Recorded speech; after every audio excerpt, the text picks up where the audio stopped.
세상이 참 무섭다라는 생각이 드는 게, 같은 직장에서 12년을 알고 지낸 직원이 이제 사기를 쳤어요.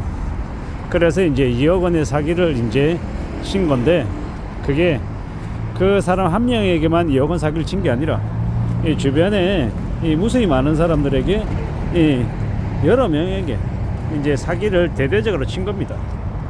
아예 그냥 직장 생활하며 알고 지냈던 사람들을 먹잇감으로 생각하고 그냥 사기쳤다고 밖에 볼 수 없는 거죠.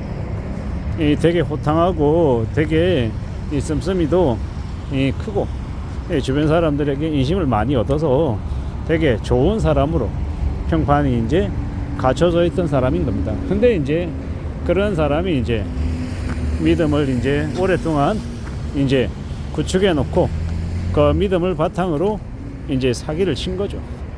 참 무서운 일입니다. 그러한 일들이 비일비재하게 발생하는 게 이 대한민국 사회다라는 생각이 듭니다. 그래서 항상 이제 가까운 사람과의 관계에서 돈 관련한 문제, 뭐 도장을 맡긴다거나 아니면 보증을 선자하거나 아니면 대출을 이렇게 하는 것, 뭐 이런 것들은 되게 좀 조심할 필요가 있다라고 생각합니다. 함부로 그런 것 관련해서 실질적인 이제 실행은 안 하는 게 좋겠다라는 겁니다.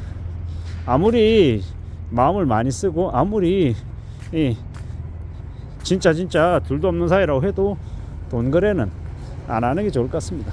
뭐 정말 필요하다라고 하면 뭐 도와줘야 된다, 50만 원, 100만 원, 200만 원 그냥 안 받을 생각하고 주고 그냥 많은 것, 이런 건 차라리 이제 그렇게 하면 되는 거라고 보는데, 그게 아니라고 하면 이제 좀 이제 힘든 거죠.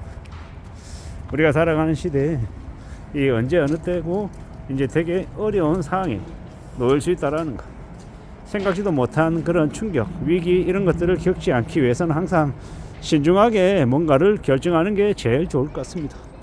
특히나 돈이 오고 가는 것만큼은 되게 좀 신중할 필요가 있지 않을까라고 생각합니다. 원래 큰 사고는, 큰 일은 이제 가까운 관계에서 이제 큰 사고가 생기죠. 사기를 당하는 것 말입니다. 좀 신중하고 좀 항상 이렇게 경계감을 갖게 하는 사람들과는 도리어 큰 일이 일어나지는 않습니다. 내가 저놈한테 어떻게 믿고 뭐 이렇게 이제 생각하는 사람에게는 그렇게 큰 이제 사고를, 돈을 뜯기는 일은 잘 없습니다. 뭐 잘 모르는 불특정 다수에게 뭐 사기를 좀 당하는 경우는 좀 생길 수 있는데, 큰 사기는 그렇더라는 겁니다. 로맨스 캠 사기 이런 것들도 보면 실제로는 그 외로움을 잘 겸여 이용해 가지고 이 관계를 구축해 놓고 난 다음에 이제 그런 사기를 저지르는 경우가 많죠. 너에게 선물 보내줄게, 뭐 그랬는데 이제 그 선물에 뭐가 잘못 끼어 들어가서 그거 뭐 해결하는데 돈이 필요해서 100만 원 보내달라, 300만 원 보내달라, 이런 이제 수작질하는 레퍼토리가 뻔합니다. 똑같은데 이제 개인적인 관계를 맺고 둘도 없는 사이가 되고 항상 이렇게 얘기를 주고받고 하다 보면 뭔가가 이제 눈에 콩깍지가 씌이는 거죠. 정신이 나가는 거죠. 그러고 나면 이제 작업 들어와서 이제 수술 당하는 겁니다. 참 무서운 얘기죠. 이러한 일들이 비일비재하게 벌어지는 게 지금의 나라다라고 생각하면 맞겠습니다. 함부로 도장을 찍으면 안 된다라는 거. 그리고 무슨 결정을 할 때는 항상 혼자가 아니라 가족하고 꼭 의논하고 상의해서 하는 게 좋겠습니다. 그러한 것들이 더 이제 요구가 되는 게 지금의 시대다라고 말씀드립니다. 무서운 일이죠. 아니 오랫동안 알고 지내고 술도 먹고 밥도 먹고 얘기도 나누고 속에 있는 얘기도 무인장 많이 하면서 그러면 살아왔을 텐데, 그런 이제 신뢰관계를 이제 돈으로 이제 바꾼 거죠. 무서운 일입니다. 사람을 함부로 믿어서는 안 된다, 의심해야 된다, 돌다리 두드려 봐야 된다 라는 얘기들을 아무리 많이 해도 아니 나하고는 상관없어, 나는 그런 일 안 겪어, 나는 사기 당하지 않아 라고 이제 생각하는 사람들이 되게 많죠. 근데 이제 그런 일을 한번 당하고 나면, 그러고 나면 이제 화병에 걸려가지고 맨정신으로 살아가기가 어렵죠. 대한민국에 왜 이렇게 화병이 많냐라고 이렇게 했더니 그런 사기를 당하는, 뒤통수를 맞는 일들, 가장 가깝다고 생각했던, 믿고 지냈던, 오래 알고 지냈던 사람에게 당하는 일들이 너무 많아서, 그래서 사람들이 화병에 걸린다고 하죠. 무서운 이야기입니다. 어마무시한 이야기죠. 그래서 우리는 더 조심하고 살아가야 되고, 더 정신을 좀 차려야 될 것 같습니다.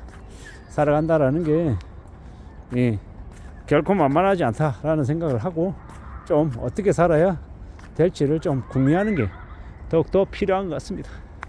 좀 더 안전하게, 좀 더 자신의 삶을, 가족의 삶을 지키려 애쓰는 게 필요한 것 같습니다.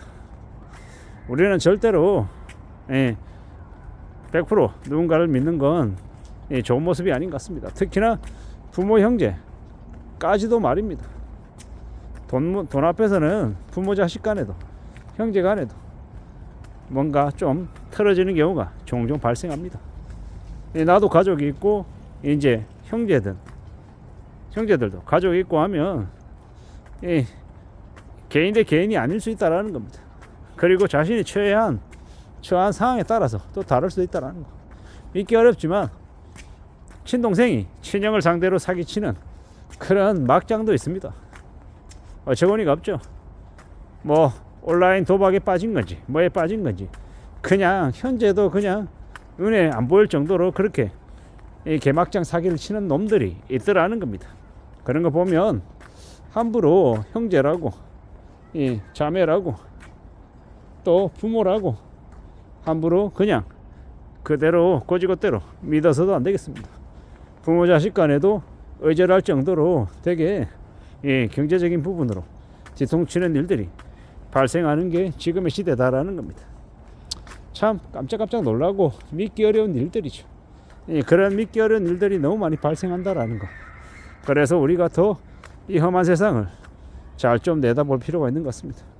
좀 더 두려워하고, 좀 더 대비하고, 좀 더 조심하는 게 제일 필요한 것 같습니다.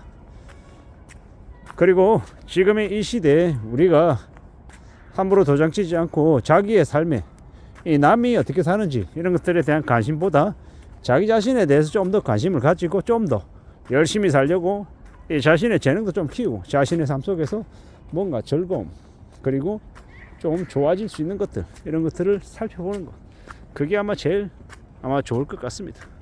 그렇게 좀 희망 섞인 그러한 것들을 많이 찾아보며 추구하며 살면, 그러면 좀 좋아지지 않을까 생각해 봅니다. 함부로 남을 믿고 함부로 남에게 내 돈을 건네거나 도장을 건네는 일은 없어야 되겠습니다. 그보다는 결정은 항상 내가 한다, 내가 모든 것을 책임진다라는 마음으로 그렇게 나를 내가 잘 보여주면 좋을 것 같습니다. 이상입니다.